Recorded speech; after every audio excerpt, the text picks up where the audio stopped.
स्वानुभूत्या चकासते चित्स्वभावाय भावाय सर्वभावान्तरच्छिदे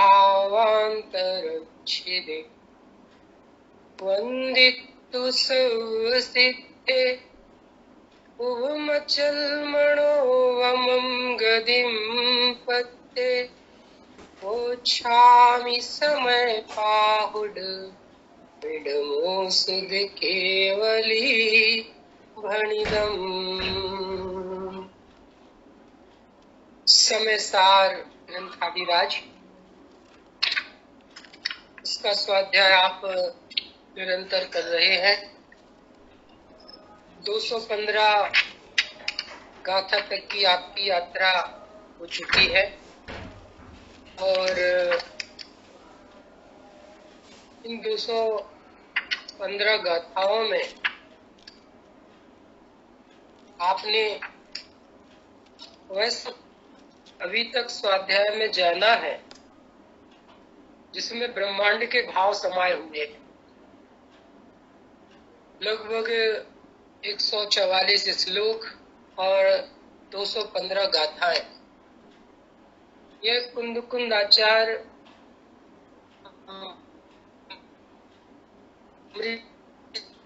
जैसे नाचार्य देव की तात्पर्य हिंदी टीका और पंडित जयचंद जी छावड़ा साहब का भावार्थ, ये 4 in 1। और उसमें भी कहें तो आध्यात्मिक संत गुरुदेव श्री और अन्य अनेक जो विद्यमान वर्तमान में विद्यमान है, उन सब का मर्म अभी तक आपने अपने ज्ञान में लिया और उस ज्ञान के आधार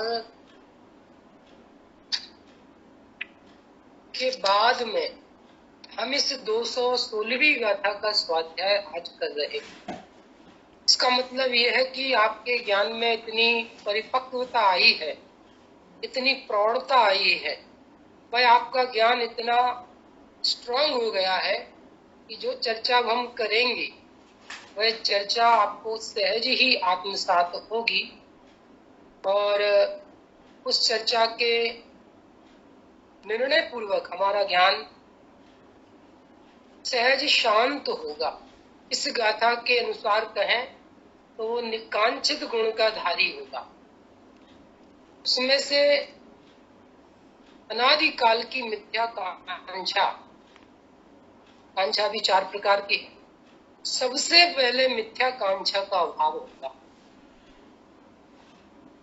यदि नहीं हुआ है तो हो गया है तो वो तो सुफल है ही। देखिए हमारे ग्रंथ में जो कोटा सा प्रकाशित ग्रंथ है, इसमें पेज नंबर बहुत अच्छा है, प्रसिद्ध आंकड़ा है लोक में 420। अज्ञानता की जो 420 है, वो 420 मिटाने के लिए गाथा और टीका है। पेज नंबर 420, गाथा नंबर 216। जो वेदधिवेदिच्यदि समये समये विणस्सदे उभयम् तं जान गोदुणानि उभयं पीणकं खदि कयावि। प्राकृत में तो समझ में नहीं आया होगा, लेकिन इस गाथा का जो हरिगीत है, हिंदी ट्रांसलेशन है, बहुत सरल, एकदम सरल है, एकदम आपके ज्ञान में प्रविष्ट हो जाए ऐसा है। वेद्य वेदक भाव दोनों समय समय विनष्ट है।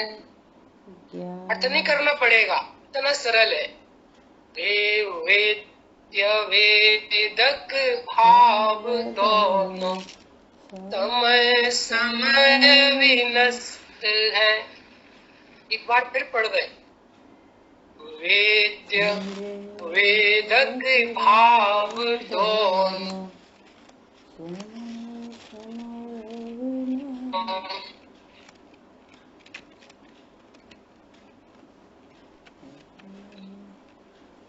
आवाज नहीं आ रही।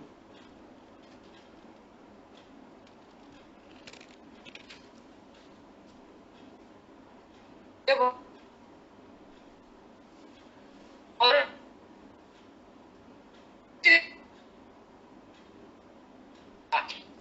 जो जानने में आता है, जो अनुभव में आता है, वो कहलाता है। मतलब जो अनुभव होता है, समय समय विनष्ट है, समय समय समय समय विनष्ट है। क्या गजब बात है, बोलो आप।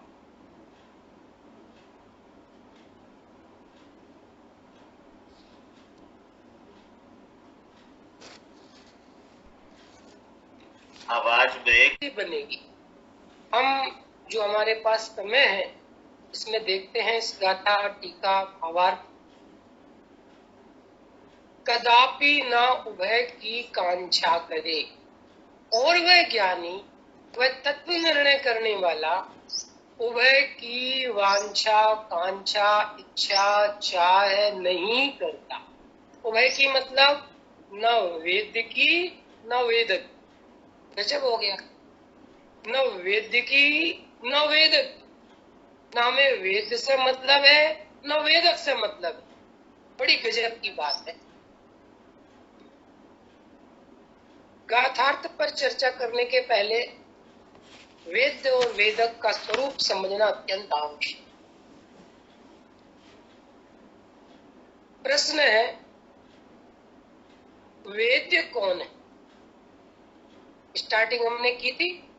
वेद्य मतलब जिसका अनुभव किया जाता है, जिसको जाना जाता है, जिसका ज्ञान किया जाता है, जिसको भोगा जाता है, वो वेद्य कहलाता है। तो वेद्य कौन है? तो भी यहाँ कहेंगे हम, सारा जितना भी ये दिख रहा है, सब छूने में आ रहा है, चखने में आ रहा है, सुनने में आ रहा है, स्पर्श इंद्रिय का विषय बन रहा है, वह सब वेद्य है। वह सब क्या है? वेद्य। इसको ऐसा भी कह सकते हैं, एक ज्ञान की पर्याय जो वर्तमान में विद्यमान है, इस ज्ञान की पर्याय को छोड़कर इसमें जितने पदार्थ ज्ञेय बन रहे हैं, वे सब वेद्य हैं। शरीर, इंद्रियां और इंद्रियों के विषय, मुख्यतः इनकी बात है। बराबर। तो जो शरीर है, पंचेंद्रियां हैं, और पंचेंद्रियों के सारे विषय, वो सब कौन है? वो सब वेद्य हैं। वह भोग्य हैं, वह जानने में आते हैं। बराबर।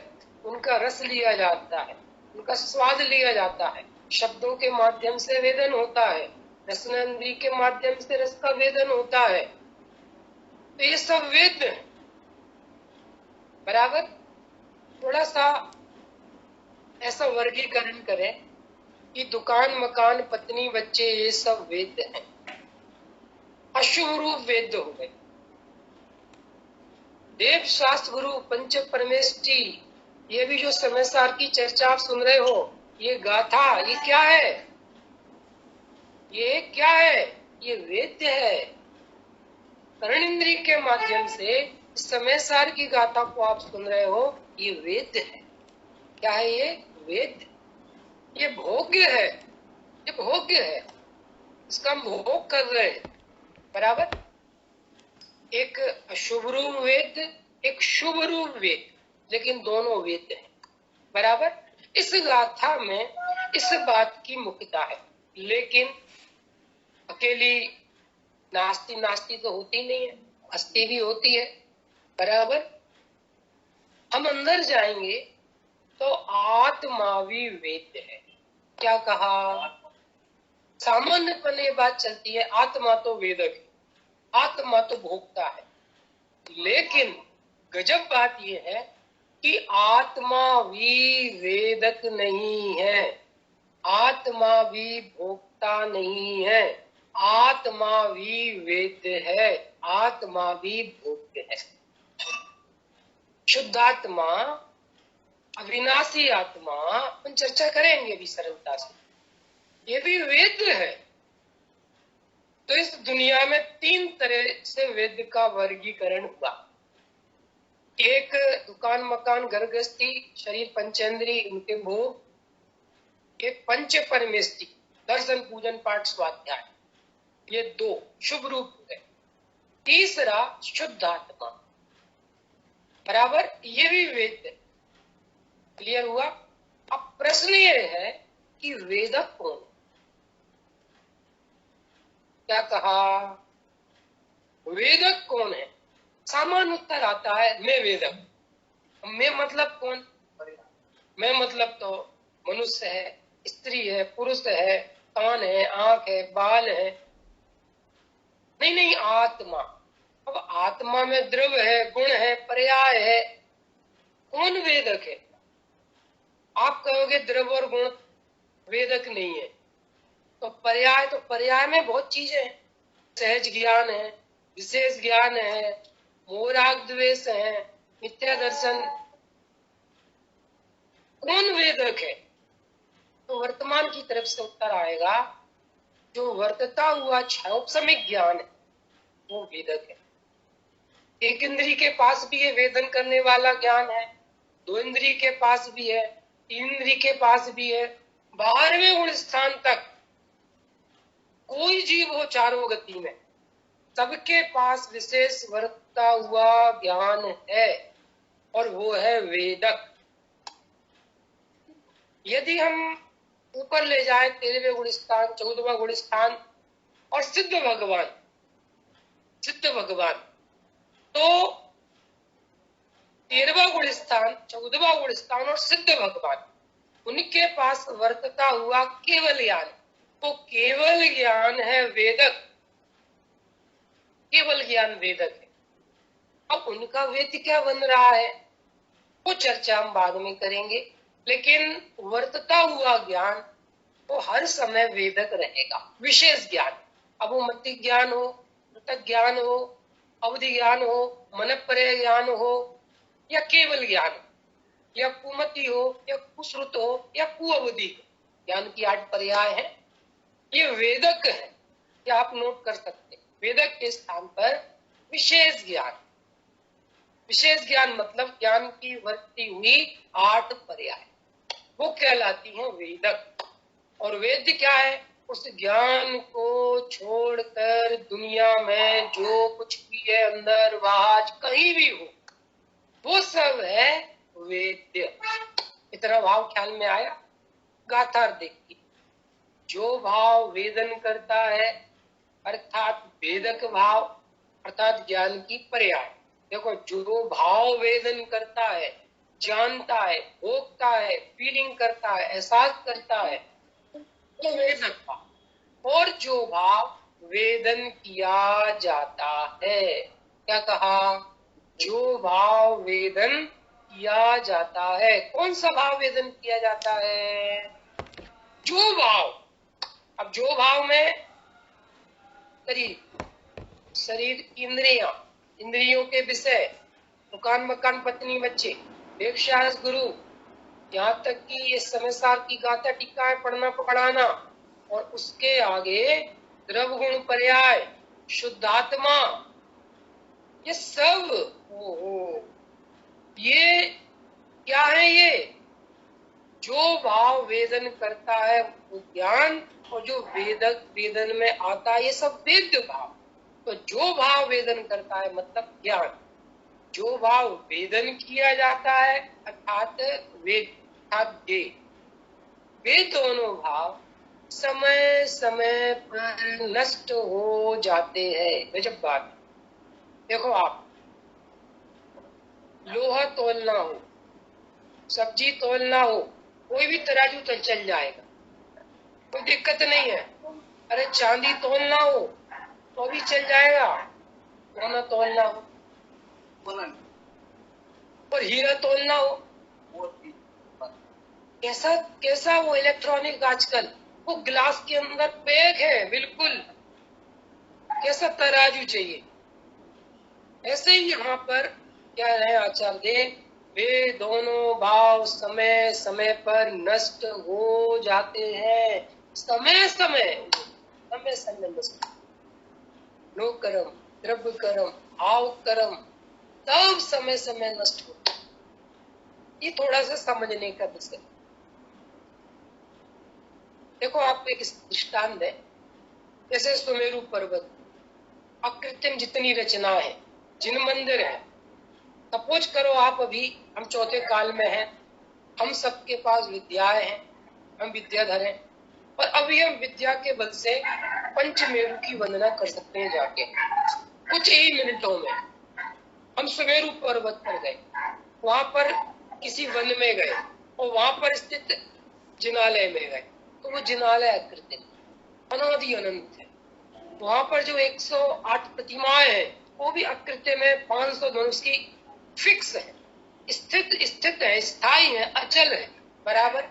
लेकिन आपको पता है जो रचनाएं स्थायी दिख रही हैं, कही जाती हैं, वे सारी रचनाएं भी अस्थिर हैं। प्रति समय उनमें अनंत पुद्गल परमाणु आ रहे हैं और जा रहे हैं। हमें वो स्थिर दिख रही है, स्थायी दिख रही है, लेकिन वो भी अस्थिर है। वो भी कैसी है? अस्थिर है। गजब बात है, वो अस्थिर है।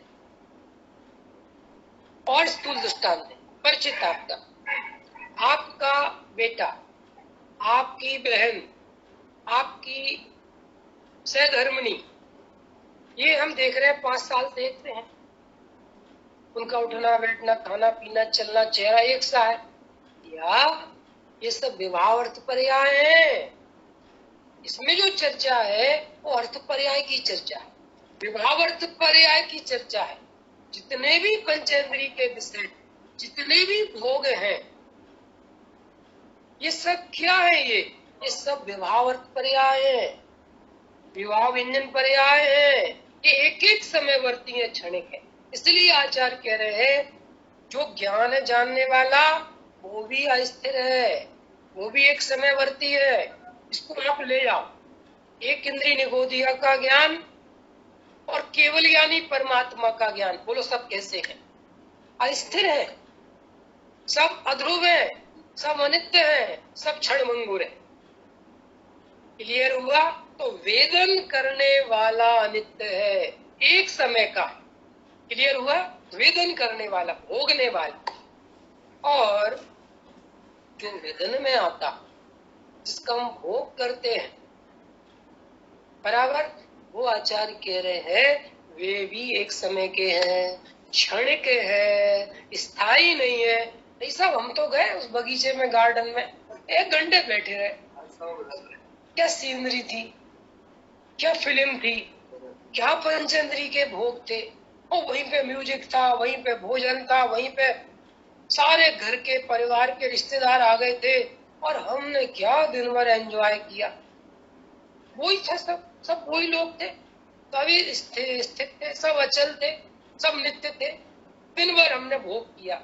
या ये सर्वकथित व्यवस्था है, ये कोई अज्ञानी छद्मस्त का प्रलाप नहीं है।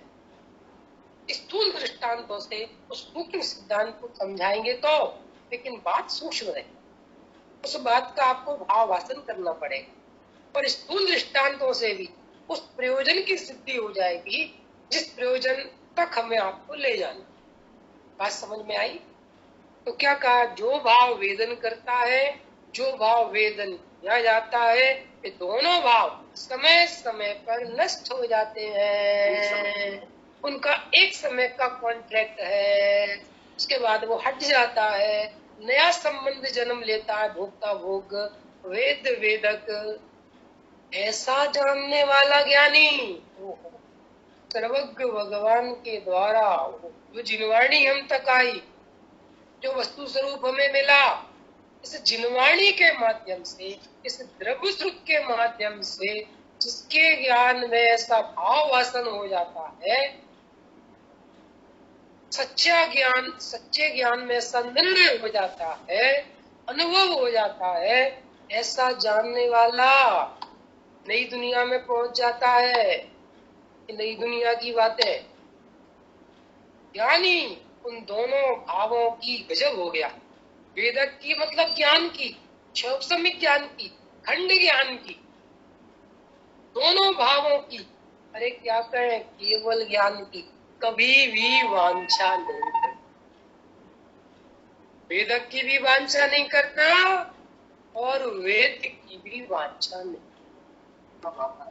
गजब, वांछा नहीं करता। ये अपन ने जो गाथा पढ़ी, गाथा से सीधा अर्थ किया, इसकी आप पहले उत्थानी गति की, है ना, उत्थानी का, ये डायरेक्ट अपनी गाथा से चर्चा चालू हो गई थी। जो आप विषय पढ़ाए, भोजन का परिग्रह नहीं ज्ञानी को, पानी का परिग्रह नहीं, आदि आदि आदि सबका परिग्रह नहीं। अब आचार्य यहाँ क्या कह रहे हैं, ज्ञानी अनागत कर्मोदय के उपभोग की वांछा क्यों नहीं करता। ये फ्यूचर की बात है, भविष्य की तरफ से आचार्य चर्चा करता है, उठान करके रही। ज्ञानी अनागत कर्मोदय के उपभोग की, कर्मोदय का उपभोग कहो, कर्म के उदय में प्राप्त शरीर पंचेंद्रिय भोग सामग्री, उनके उपभोग की बात कहो। तब स्वर्ग जाएंगे, विदेशेत जाएंगे, समुद्र शरण में जाएंगे, दिव्य ध्वनि सुनेंगे, आदि आदि आदि। धर्म क्षेत्र पर धर्म क्षेत्र की बात करेंगे मुख्यता से। तो आचार्य कह रहे हैं अनागत कर्मोदय के उपभोग की वांछा क्यों नहीं करता, ये प्रश्न है। और उत्तर दिया गाथा में, क्योंकि वेद वेदक समय समय पर नष्ट हो जाते हैं, वे टिकते नहीं है, उनका समय ही नहीं है। एक समय में असंख्यात समय, तो एक समय के बाद वो स्थिति रहती ही नहीं है, बदल जाती। देखो क्या गजब बात है, समझने की बात है। शब्दों से भाव तक की यात्रा आपको करना पड़ेगी, भावार्थ तक की यात्रा करना पड़ेगी, शब्दार्थ, न्यार्थ, मतार्थ, आत्मार्थ, हर जगह आपको ये 5 चीज लगा, बराबर। तो जैसे ये रसगुल्ला सामने रखा है, रसगुल्ला सामने है, बात मुख्यता से चलेगी ज्ञान की तरफ से, है ना, राग की तरफ से, इच्छा की तरफ से, ठीक है, उसको समझना आप। ये रसगुल्ला है, रसगुल्ला आपको एक दिख रहा है, ये रखा है, ये रखा है, ये रखा है, ये रखा है, वैसा का वैसा रखा है। या अभी आपको बताया था अनंत पुद्गल परमाणु आ रहे जा रहे, अवस्थाएं बदल रही है, पर्याय बदल रही है, रंग रूप डिजाइन सब बदल रहा है, सब बदल रहा है। आम एक दिन में पीला रसीला मीठा नहीं होता, प्रति समय चेंज हो रहा है, प्रति समय चेंज हो रहा है। ऐसे ही वो रसगुल्ला, वो भोग, वो पत्नी, वो बच्चे, सारे पंचेंद्रिय के भोग लगाए, प्रति समय पर्याय बदल, अवस्थाएं बदल। नंबर 1। दूसरा, आपका जानने वाला ज्ञान, वहीं पर देखने, छूने की, चखने की, चारित्र गुण की विभाव अर्थ पर्याय, वो भी बदल रही है। जैसे अपन इच्छा कहते हैं, वांछा कहते हैं, लोभ कहते हैं, कसाय कहते हैं, है ना, वासना कहते हैं। प्रति समय क्षण समय ज्ञान बदल रहा है, वो इच्छाएं बदल रही हैं, और वो सामने वाला जो गे है उसकी अवस्थाएं भी बदल रही। और हमारे अज्ञान में क्या निर्णय है, भैया वेदने वाला मैं स्थायी, मेरी इच्छा स्थायी, और ये रसगुल्ला भी स्थायी, ऐसा वस्तु स्वरूप नहीं है। अब इस बात को हम स्थूल दृष्टांत से देखते हैं। क्या स्थूल दृष्टांत है, देखिए, हमने बढ़िया रसगुल्ला हाथ में लिया, डायरेक्ट आ गया, और आज तो भैया खाएंगे, बहुत भूख लगी है, प्यारा, फेवरेट, रसीला, बढ़िया रसगुल्ला, और ये सामने है, अब देख रहे हैं। देखो इस समय जो खाने का उसका ज्ञान, उसकी इच्छा, और अगले समय या तो सेकंडों की बात आएगी, वो ज्ञान में, क्षण समय ज्ञान में पता नहीं क्या क्या बना, इच्छा बदल गई देखते देखते, सेकंडों में। अब बोलो, जो वेद है और जो वेदक है, उसका जो आनंद है सब खत्म। वो रसगुल्ला सामने है, अरे अब इसको तो रस लेंगे, इसका स्वाद लेंगे, बढ़िया। और अचानक सामने कोई दिख गया, नजर उठी, कोई दिख गया। अरे नजर उठना तो बहुत दूर, ज्ञान में कोई गे बन गया, अरे उन्हें भी पसंद है। अब इस रसगुल्ले का जो वेदन था, जो अभी अभी इसको खाएंगे आनंद लेंगे, उसका क्या हुआ? अरे उन्हें भी पसंद था, अरे वो भी होते, वो भी साथ में होते, गजब होगी। वो ज्ञान में क्या गे बन रहा है?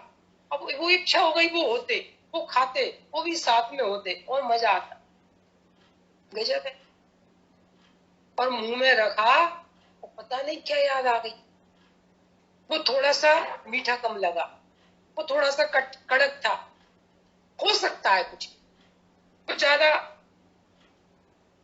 बनाते समय खैरा पर उसमें आ गया, कुछ भी हो सकता है, 50 चीज हो सकती है। मान लो कोई मावे के साथ में चिरौंजी आदि नहीं खाते, उसमें चिरौंजी डली है, वो गुलाब जामुन में डाल दी किसी ने, कुछ भी डाल सकते हैं। और सबसे पहले एकदम वही घे बनी रखते से रसमंदरी पर, अरे ये तो अवक्ष है, ये तो दुधल हो गया। कहाँ गया वो वेद वेदक? बोलो आप। आचार्य यहाँ ये तर्क देकर ये सिद्ध कर रहे हैं वेद वेदक के जो अव्यवस्था है, शब्द आएंगे इसमें, जो वेद वेदक की अव्यवस्था है, वहां संबंध नहीं बनता भोक्ता भोग का, आनंद का, बदलता है प्रति समय। तो आचार्य इस बात से सिद्ध कर रहे हैं, जिसने जिनवाणी से इस रहस्य को जाना, उसे भोग की वांछा नहीं होती। एक समय बाद, एक सेकंड बाद मैं इस भोग को भोगूंगा, दुकान मकान पत्नी बच्चे, देव सास गुरु, स्वर्ग में जाऊंगा, दिव्य ध्वनि सुनूंगा। अरे क्या कहे, आत्मा का चिंतन भी, ओहो आत्मा का चिंतन भी, वो क्या है? वो जलने वाला परिणाम है, जलाने वाला परिणाम है। 3 चीज की बात करता है, एक पत्नी बच्चे, पत्नी पति ये भी पी, एक पंच परमेष्टि ये भी पी, और एक पंचम परम पारणामिका ये भी पी। ये कह रहे हैं कि तीनों का जब लक्ष्य होता है, विकल्प होते हैं, कह रहे वहां पर दुख होता है। गजब हो गया, रहस्य की बात है, दुख होता। चैतन्य का चिंतन भी, विकल्प भी, ओहो। ज्ञानी को विकल्प की वांछा नहीं है। सुनो, ज्ञान में ध्रुव चल अनुपम, इसका निर्णय और आनंद हो ऐसा तो कदाचित ज्ञानी को विकल्प वांछा होती है, लेकिन मैं खूब आत्मा का चिंतन करूंगा, खूब आत्मा के विकल्प करूंगा, ऐसी वांछा नहीं होती। क्यों? क्योंकि चैतन्य का चिंतन भी दुख रूप है। क्या कहा? दुख रूप है, आकुलता रूप है। द्रव्य गुण पर्याय के भेद की बात नहीं कर रहे। शुद्धात्मा हूँ, मैं अविनाशी हूँ, मैं ज्ञायक हूँ। अरे ये वेद वेद क्षण क्षण में नष्ट है। ये हमारा लक्ष्य नहीं है। सबसे पहले उस लक्ष्य का निर्णय क्लियर हुआ तो ऐसा वस्तु स्वरूप जानकर, ऐसा वेद रूप, वेद वेदक का स्वरूप जानकर, शब्द यूज करना, ये वाक्य नोट करना, भेद रूप वेद वेदक का स्वरूप जानकर। एक शुद्धात्मा को हम गौण रखेंगे अभी। बताओ आप, एक शुद्धात्मा के अलावा ऐसी दुनिया में कौन सी वस्तु है, कौन सा पदार्थ है जिसे आप निरंतर अखंड पने देख सकते हैं, भोग सकते हैं, उसका लक्ष्य कर सकते हैं, लक्ष्य कर सकते। वाक्य नोट कर लेना, 3 लोग 3 काल में ऐसा कोई एक शुद्धात्मा को छोड़कर। उसकी चर्चा भी बड़ी मार्मिक है, उसके भी बड़े रहस्य हैं। कोई 3 लोग 3 काल में ऐसा वेद्य नहीं है जिसका वेदन कर सके। अरे केवल ज्ञान में भी इसका परलक्ष्य होगा, हम इसे भोगे। सब ये नष्ट होने वाली बात है, दुख रूप बात है। यदि आगम की शैली में कहेंगे तो कर्म बंध रूप बात है, अनंत संसार की कारण बात, अनंत संसार का कारण बनने की बात है, अनंत कर्मों से बंधने की बात। और अनंत कर्मों से बंधना द्रव्य कर्म की अपेक्षा से, लेकिन यहाँ पर हो बंध मतलब अनंत दुख, अनंत आकुलता, अनंत टेंशन की बात है। इस विषय को यदि हम रिस्टार्ट करें, दोबारा उठाएं, तो ऐसा विषय उठेगा कि आज तक ज्ञान ने, इस वेदक ने, इस खंड ज्ञान की पर्याय ने अखंड अवेदक में आत्म तत्व ऐसा नहीं जाना। क्या कहा? अभी भी ऐसा निर्णय नहीं है। चिंतन और निर्णय, इन दो में अंतर है बड़ा घना। आत्मा का चिंतन और आत्मा का निर्णय, ये दोनों में जमीन आसमान का अंतर, जमीन आसमान का।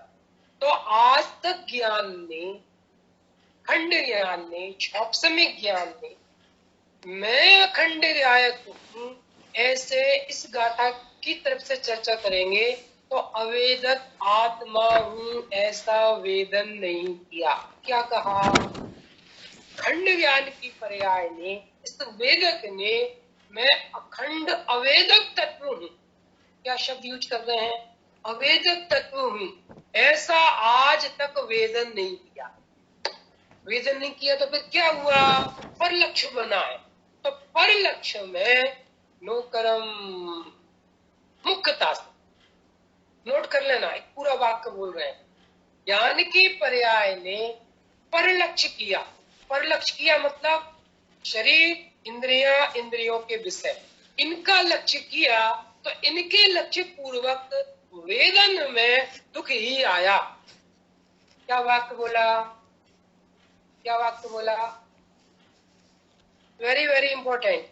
इस गाथा टीका की इस विषय की ये जान है, कैसे वो कांचा नहीं होती आगम। ज्ञान ने आज तक अवेदक हूं ऐसा वेदन नहीं किया।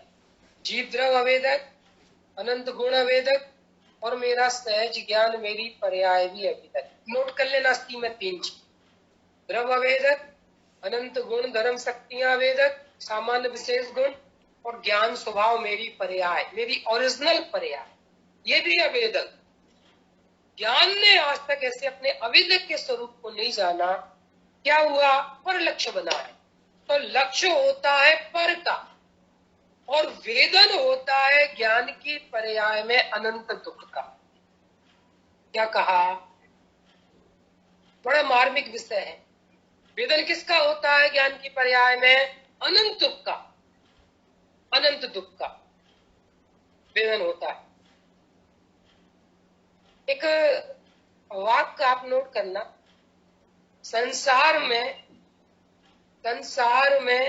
दुख वास्तविक है और सुख कल्पना है। क्या कहा? संसार में सुख कल्पना है और दुख वास्तविक है।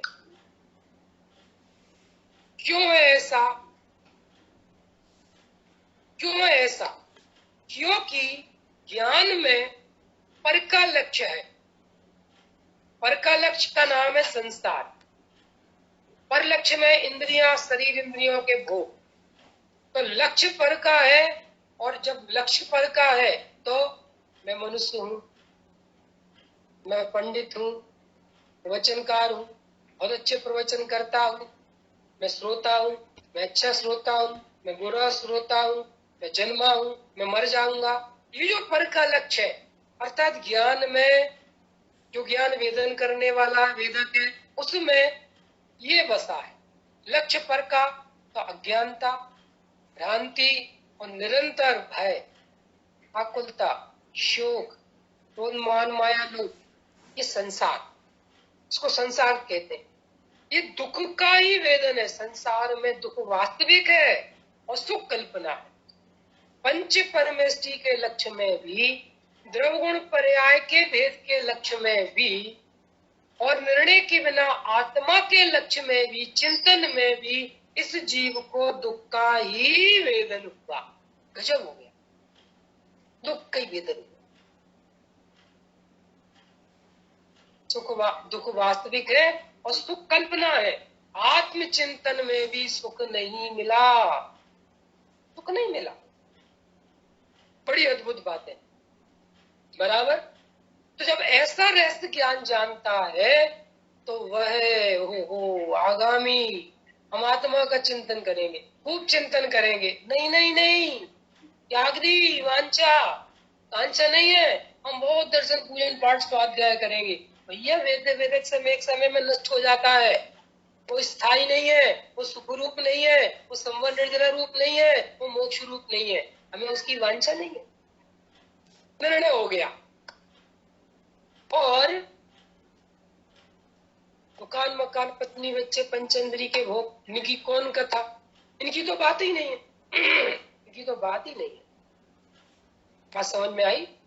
तो इस तरह से चाहे वो पाप रूप लक्ष्य हो, चाहे पुण्य रूप ज्ञान में लक्ष्य बने कोई विषय, और चाहे वो आत्मा का चिंतन होगा चौथे पांचवें छठे गुण स्थान में भी, हमें उसकी वांछा नहीं है। वो है नहीं है, कम है ज्यादा है, निर्णय हो गया मैं अवेदक तक।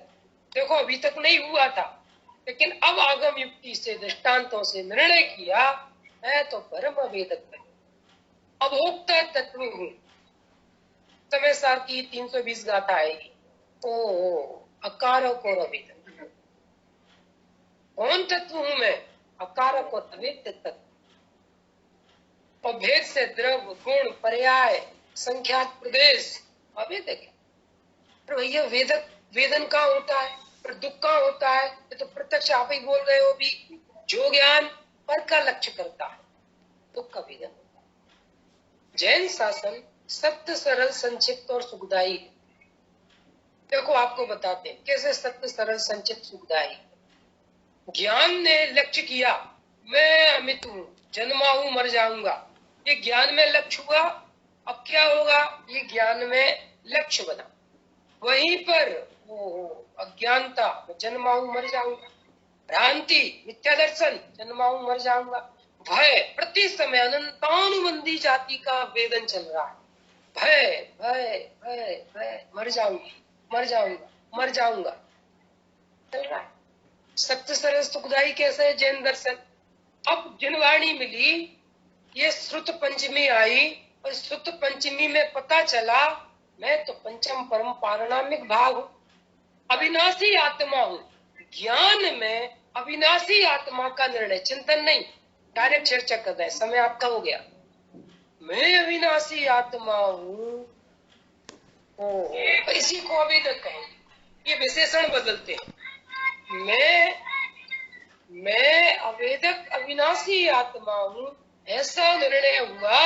ओहो, मैं अमर हूँ, ऐसा विश्वास, और अमर का आनंद, निर्भयता निर्भयता हो गई। ये सम्यक ज्ञान दर्शन चारित्राणी मोक्ष मार्ग हो गया। ये मोक्ष मार्ग हो गया।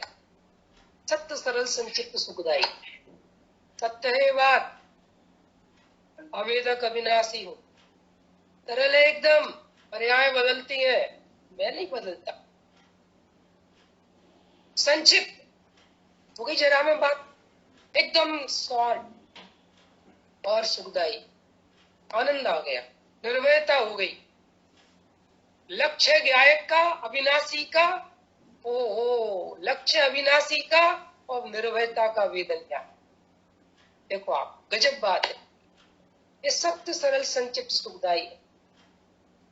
वीर सागर जी तो आपने सुना होगा, वो एक बात कहते हैं, एकांतवादी आतंकवादी है। सुनना जरा, इस गाथा में क्या प्रयोग कर रहा है एकांतवाद का। वेद वेदक खाता हूँ, भोगता हूँ, दुख का वेदन, इतनी वेद वेदक है। एक अवेदक स्वरूप भी तो है तुम्हें। एकांत वेदक, मैं खाता हूँ, भोगता हूँ, पानी को होगा, भोजन को होगा, कपड़ों को होगा, कान को होगा, उनकी असलियत तो आप जाना है, पहले अत्यंता भाव है इत्यादि है कि भैया जिस काल में ज्ञान में वेद वेद तुम पर का निर्णय किए बैठे हो, ये तो एकांत है। क्या यहीं पर अवेदक नहीं है? यही अविनाशी आत्मा नहीं है, परम अभोक्ता तत्व? तो तुमने आज तक ऐसा निर्णय नहीं किया, इसी का नाम तो मिथ्या एकांत है। पर्याय रूप तो जानते हो, विध रूप तो जानते हो, लेकिन अभेद को नहीं जानते, ये एकांत है। और जो ज्ञान एकांतवादी है, अवेदक को नहीं जानता, वो ज्ञान आतंकवादी है। उस ज्ञान में दुख का ही भोग होगा। जहाँ आतंकवादी होंगे वहाँ क्या होगा? भाग रहे हैं कश्मीर से सारे हिंदू पंडित, भाग रहे हैं, ये हमें नहीं देना। क्या वेदन है? अरे क्या घाटियां है, क्या मौसम है, क्या सीनरी है, करो वेदन। नहीं नहीं नहीं, नहीं। किस चीज का वेदन?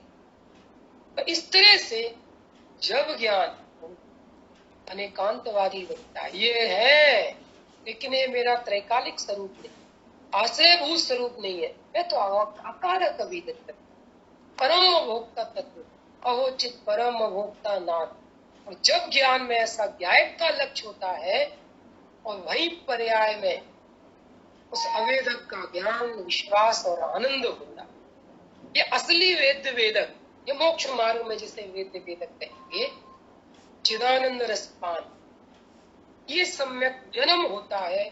और किसी भी तरह की कांचा, गजब है, अब सुख की कांचा नहीं है, सुख प्रकट हो गया। कम्मा नजर की कांचा नहीं है, वे प्रकट हो गए। ये तत्व निर्णय का चमत्कार, ये अवेदक के निर्णय का चमत्कार, अवेदक के निर्णय बराबर। टीका में इसी बात को विस्तार से समझाया है, बात कठिन नहीं है, सरल है। बस एक छोटी सी चर्चा टीका की करेंगे। शब्द आए हैं, थोड़े से कठिन लगेंगे, लेकिन बात सरल है। कांचमाण भाव, बराबर, यह शब्द आए इसमें, कांचमाण भाव। तो आचार्य कह रहे हैं कि कांचमाण भाव और जिसकी कांचा की जाती है, वे दोनों समय समय पर जब नष्ट हो जाते हैं, तो कौन किसका वेदन करे? कौन किसका वेदन करे? छदमस्त ज्ञान की पर्याय में, एक समय की ज्ञान की पर्याय में आया, मैं इसे खाऊं, इसे देखूं, इसे भोगूं, और अगले समय वो ज्ञान की पर्याय खत्म हो गई, नष्ट हो गई। तो अगली पर्याय जब नष्ट हो गई, तो अब वो जो वेदन करने वाला था नष्ट हो गया, अब वो दूसरी पर्याय ये, अब कौन वेदन करेगा? इसे पहले वाली पर्याय तो नष्ट हो गई। दूसरी तरफ से तर्क दिया कि तुम जिसका वेदन करने की बात कर रहे थे, वो देखो, वो खाओ। अब वो पर्याय जो है वो भी हर समय बदल रही है, सूक्ष्म विज्ञान है, बदल रही है। तो वेद वेदक भाव की केवल ज्ञानी के अनुसार सूक्ष्म व्यवस्था जानकर हमारा ज्ञान इससे रिलैक्स हो गया। वास्तव में पर का वेदन पर से सुख होता ही नहीं है। गर्मी के दिन है, आप सड़क पर जा रहे हैं, तेज धूप है, और अचानक एक चिड़िया ऊपर से निकली और उसकी छाया, पक्षी तो तेज उड़ते हैं एकदम, और आप, धूप थी, तेज धूप थी, अभी का समय चल रहा है, कितना टेम्परेचर है, 47-48, और इस समय में वो चिड़िया तेजी से निकली, आहा मजा आ गया, कितना आनंद आया, छाया पड़ी, ये सुख हुआ? क्या सुख है? कल्पना। ऐसे ये गाथा टीका कह रही है, सारे पंचेंद्री के शुभ शुभ भोग इतने ही क्षणिक हैं, इनमें सुख की गंध नहीं है, छाया नहीं है, रुकते ही नहीं है, न वेद न वेदक, न वो ज्ञान न भोग, तब क्षण क्षण में बदल रहे। ऐसा केवल ज्ञानी अनुसार रहस्य जानकर ज्ञान में वेद वेदक के संबंध की असलियत खुलने से, ये 420 समझ में आने से, 420 नंबर पेज है इस ग्रंथ में, आज से हमने भ्रांति तोड़ दी और शांति की प्राप्ति। वेद वेदक भाव तमें रहस्य पता चल गया कि वहां पर कुछ भी हमारा नहीं। इस तरह से इस गाथा में बहुत सरलता से, इस टीका में, भावार्थ में, और जैसे नाचार्य देव की आप जब केस में देखेंगे तो उनने तो अर्थ पर्याय स्पष्ट शब्द लिया है। बराबर। बहुत आनंददायी चर्चा है। हम सब इस सत्य सरल संचित सुखदायी अनेकांत जैन शासन के मर्द भय का ज्यादा परेशान मत होइए। सारे सिद्धांत इस एक वस्तु स्वरूप को ही समझाते हैं। ऐसा ज्ञान निर्णय करके सरलता से इस तत्व ज्ञान को करके आनंदित रहें, साधी अनंत काल तक आनंदित रहें, इसी भावना से विराम।